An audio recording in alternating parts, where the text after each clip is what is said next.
Everyone says to start a passion project for college, but if you start with passion, you're probably doing it wrong. I've helped students get into top 10 colleges using projects like this, and in this video, I'll show you the 4 things that admissions officers actually look for in passion projects. So the first thing is that you have to forget about passion. Forget about it. I mean, yes, it does matter, but you shouldn't choose a project based on passion. You should choose it based on your strength. The thing is that even if something is your passion, the work itself is gonna look different. So let me give you an example. Let's say you love biking, like riding a bicycle. So you're passionate about biking. If you want to build a passion project around that, around your passion, maybe you're going to organize a bike race, maybe you're going to do some classes for kids that want to learn how to ride a bike, maybe you're going to build a business around selling bikes. But the thing is that you're passionate about riding the bicycle. But these things are way different. For organizing a race, you're probably not passionate about sending hundreds of emails or attending a ton of events just to talk with people and get some leads or trying to get sponsors. You're probably not passionate about that. Or for example, if you want to teach kids how to ride the bike, you're probably, again, passionate about biking, not teaching others. Maybe you don't like being a teacher. Maybe you get just really irritated with kids that just don't learn. It's a very different skill. Or if you want to start a biking business, what if you don't even care about business? What if you don't want to sell stuff? What if you just don't like it? You are passionate about the thing, not the work.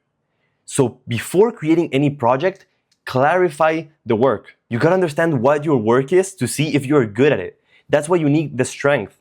If you're good at selling, then find something you're passionate about and you're gonna just mix those two things.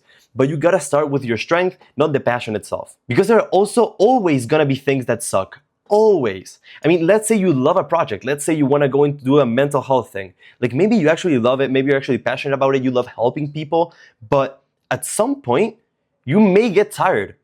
Actually, you will get tired at some point, and you will have to be disciplined and work anyways, even if you don't want to. It will suck. You like the thing, you're passionate about it, but it will suck. It is what it is. The thing is that at that moment, you may want to switch. You may want to switch and go do something else or another activity. Because you just don't like yours anymore and you think, oh, then it probably doesn't have a future, it's probably not worth it.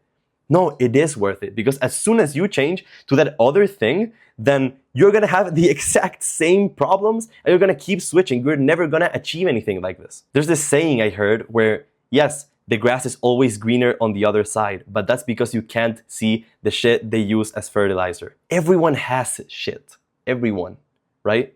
So you might as well embrace yours and actually keep it to make your garden grow. It is what it is. So because of this, assuming the work is gonna suck, just work on the thing that you can achieve the most in, the thing that you know you have either the most experience, the thing that you actually wanna work in, or if you don't want to, at least the one that you have the most skills, or at least skills that you wanna learn. This is the most important thing since the thing that they evaluate for your application is the impact that the activity had, not just the idea. If you have an idea of a project, nobody cares about that. You need to have evidence and you need to have worked on it and achieved something. So probably the best way you would achieve something is the thing you're strongest at. Makes sense. The second thing that you gotta know is that you have to anchor the project in a real external problem, not something that only you have, but something that either will help other people or they can interact with it or something like that, right? And your project is not a hobby, like it's work and you gotta achieve something. It's not something that you do for yourself. I mean, it could be something that you do for yourself, but if it doesn't help or work with other people, then it's basically not a passion project, it's a hobby. Because this is kind of hard to grasp, I'll give you examples of projects that wouldn't be, anchored into real or external problems. For example, let's say you like neuroscience. So you start an Instagram page spitting random brain facts. I mean, yeah, it's cool, but I mean, like, who's gonna follow you apart from maybe some friends or family members? You gotta do something special, right? You gotta solve a problem, maybe answer a question that other people are asking. But if you just, spit out things, it's basically your personal notes. Doesn't really work. Or maybe you're really into mental health and psychology, so you have a website where you upload your thoughts and essays on mental health every single day. Again, this is kind of cool. It's kind of like a personal journal. But again, it's personal. You're not really solving anyone's problems. And it is cool. It might be cool. But again, how are you going to help other people? How are you going to reach them? If you end up making some marketing scheme or something, then yeah, for sure that might be considered a passion project because you're actually helping and impacting other people. But if you don't have that and you just post things, then who's gonna see it? You aren't helping anyone. That's not a passion project. Or lastly, let's say you started a nonprofit to raise awareness about climate change. Again, pretty cool initiative. But what makes you different? Who's gonna follow that?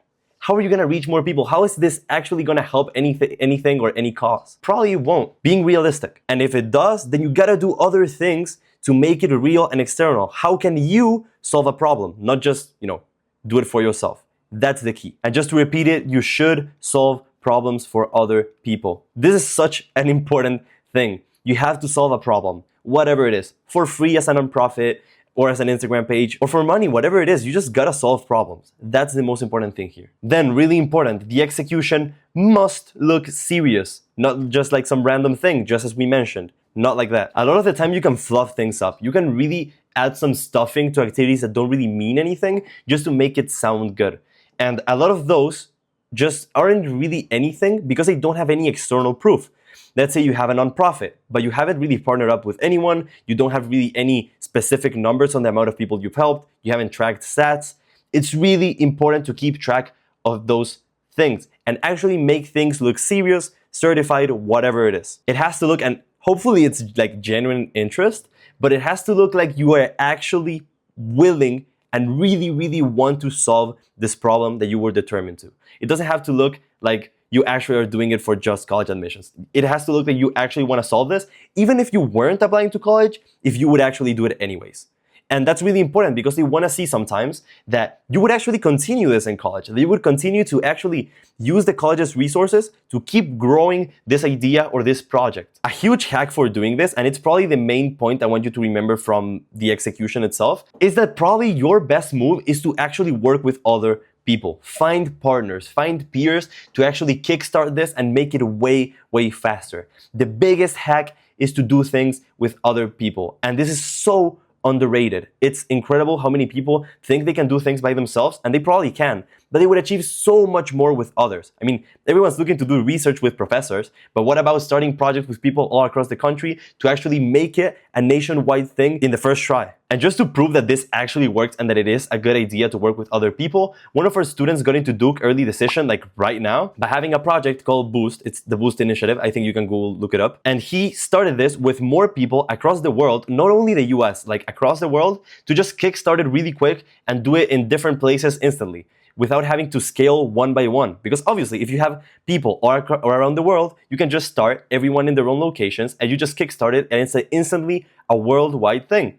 And you are gonna find people. So the reason this stands out compared to the others is the scale of it. He started in junior year. Like, it's a project that in 1 year just took off because he started with other people. A lot of people just start by themselves and they have to take time to scale step by step. But if you just do it all at once, it's just way quicker. In 1 year, you can achieve this level of achievement. That's the whole point. But yeah, I mean, the execution must look serious. I mean, hopefully it doesn't only look serious, it actually is serious. I mean, you're actually authentic about it. That's the main idea. Usually, if that's the case, then it will just solve itself. But it's very important that you actually take it seriously and actually try to achieve things instead of just, stacking numbers and stats for no reason. But those are still very important. But since stats still matter, you still have to make the impact measurable.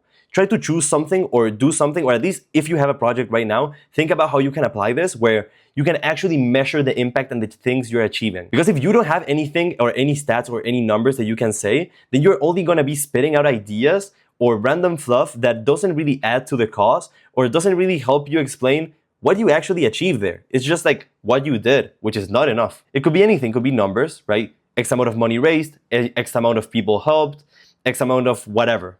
Countries that we reached, whatever it is, numbers. Then it could be also adoption. Maybe you have a business, another business acquires you. That's also really good. Recognition, any awards, any competitions. This is really important. You may have seen it everywhere else. This is very important that you have it conscious. That way you can actually go and search for opportunities to get some recognition or any third-party validation. It could be anything. A lot of the time, it could just be a recommendation letter from someone you work with or something like that. But try to look for some third-party validation to actually give you proof that what you're doing is real and you actually achieve this stuff. Admissions is not gonna Google you. They're not gonna make sure, I mean, there is a chance, but they're not really, like, they're gonna believe you, but you gotta make yourself believable. You can't just invent a bunch of stuff and just wait for them to trust you. And no, you gotta have proof, undeniable proof, that even if they don't Google you, they understand you're telling the truth. That's it. And results do matter more than effort. Like, people will try to tell you otherwise.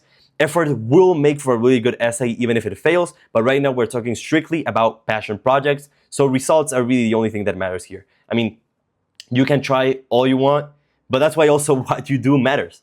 Something that you can get results in, tying back here. If you can get results, it's gonna be better project, more impact, and you're actually gonna achieve more.